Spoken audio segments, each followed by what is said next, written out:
एक समय की बात है। एक छोटे से गांव में एक प्यारी सी कुटिया में एक बूढ़ी औरत और उसका पति रहते थे। वे दोनों बहुत मेहनती और दयालु थे और उन्हें बेकिंग का बहुत शौक था।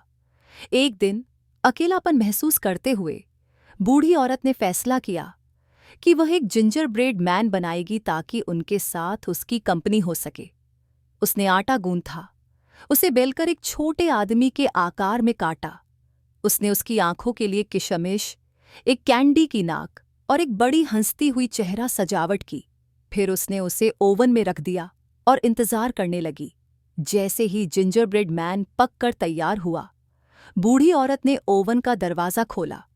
उसकी हैरानी की बात यह थी कि जिंजर ब्रेड मैन ओवन से बाहर कूद पड़ा और रसोई में दौड़ने लगा। रुक जाओ! बूढ़ी औरत ने चिल्लाया, मैं तुम्हें खाना चाहती हूँ। लेकिन जिंजर ब्रेड मैन हंसते हुए बोला, दौड़ो दौड़ो, जितना तेज दौड़ सकते हो। तुम मुझे नहीं पकड़ सकते, मैं हूं जिंजर ब्रेड मैन। वह कुटिया से बाहर दौड़ा और रास्ते पर भागने लगा। बूढ़ी औरत और उसका पति उसके पीछे भागे, लेकिन वह बहुत तेज था।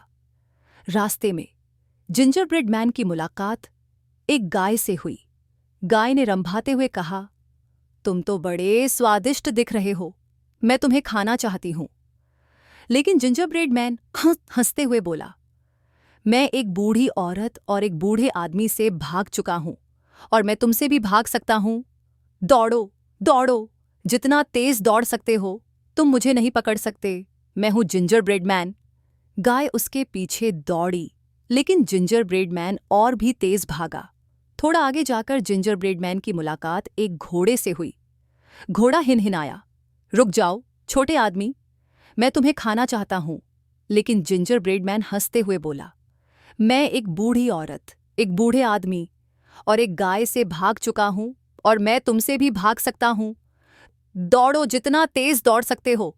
तुम मुझे नहीं पकड़ सकते, मैं हूं जिंजर ब्रेड मैन। घोड़ा उसके पीछे भागा, लेकिन जिंजर ब्रेड मैन बहुत तेज था। आगे जाकर जिंजर ब्रेड मैन की मुलाकात एक सूअर से हुई। सूअर ने कहा, तुम तो बड़े स्वादिष्ट दिखते हो, मैं तुम्हें खाना चाहता हूं। लेकिन जिंजर ब्रेड मैन हंसते हुए बोला, मैं एक बूढ़ी औरत, एक बूढ़े आदमी, एक गाय और एक घोड़े से भाग चुका हूं और मैं तुमसे भी भाग सकता हूं। दौड़ो दौड़ो, जितना तेज दौड़ सकते हो। तुम मुझे नहीं पकड़ सकते, मैं हूं जिंजर ब्रेड मैन। सूअर भी उसके पीछे भागा, लेकिन जिंजर ब्रेड मैन बहुत तेज दौड़ रहा था। जिंजर ब्रेड मैन खुद पर बहुत गर्व महसूस कर रहा था, क्योंकि अब तक वह सबसे बच निकला था। लेकिन फिर वह एक नदी के पास पहुंच गया। उसे नदी पार करनी थी, लेकिन वह जानता था कि वह तैर नहीं सकता। तभी एक चालाक लोमड़ी वहां आई। लोमड़ी मुस्कुराई और बोली, मैं तुम्हें नदी पार करने में मदद कर सकती हूँ। मेरी पूंछ पर चढ़ जाओ, मैं तुम्हें पार ले जाऊंगी। जिंजर ब्रेड मैन ने सोचा और लोमड़ी पर भरोसा करने का फैसला किया। वह लोमड़ी की पूंछ पर चढ़ गया और लोमड़ी तैरने लगी। नदी के बीच में लोमड़ी ने कहा, मेरी पूंछ गीली हो रही है, मेरी पीठ पर चढ़ जाओ। जिंजर ब्रेड मैन लोमड़ी की पीठ पर चढ़ गया। थोड़ा आगे जाकर लोमड़ी ने कहा, मेरी पीठ भी गीली हो रही है, मेरी नाक पर चढ़ जाओ। जिंजर ब्रेड मैन लोमड़ी की नाक पर चढ़ गया, लेकिन जैसे ही वे नदी के बीच में पहुंचे, लोमड़ी ने जिंजर ब्रेड मैन को हवा में उछाला, अपना मुंह खोला और उसे खा लिया। और इस तरह जिंजर ब्रेड मैन का अंत हो गया। बूढ़ी औरत और बूढ़ा आदमी अपने जिंजर ब्रेड मैन को याद करते थे, लेकिन वे खुश थे कि उनके पास एक दूसरे का साथ था और वे स्वादिष्ट पकवान बनाते रहे, हमेशा जिंजर ब्रेड मैन की यादगार मुठभेड़ को याद करते हुए। कहानी समाप्त।